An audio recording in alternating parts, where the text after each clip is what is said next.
Welcome to 21 Days of Sage Intacct for a New You, presented by LBMC Technology Solutions. Because it takes 21 days to make or break a habit, over the next 3 weeks, we'll empower you to reimagine the way that you work by providing 21 days of great tips to make a better you in Sage Intacct. Let's get started. The new you in Sage Intacct starts today.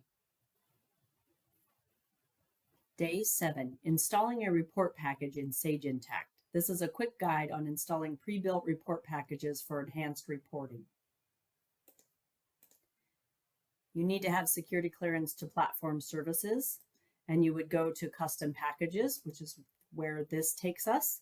And you can see we have some new packages reportings that we have already installed, and we're going to show you how to add a new package. So if you do get a new report package that comes out periodically from Sage Intacct, or if you're working with a current VAR partner, they might have a new package that needs to be installed.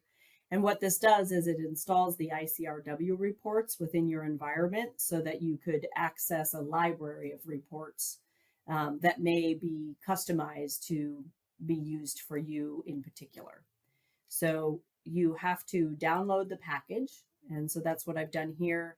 It comes in a zip package. I've unzipped it to be this construction report package. It is showing up as an HTML document, but really it is a JavaScript that installs in the background. So we say new package, we browse out to that special place that I just showed you.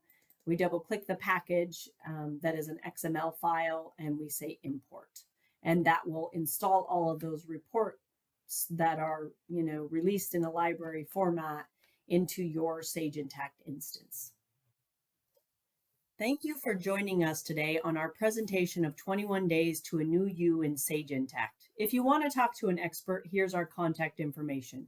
We look forward to hearing from you.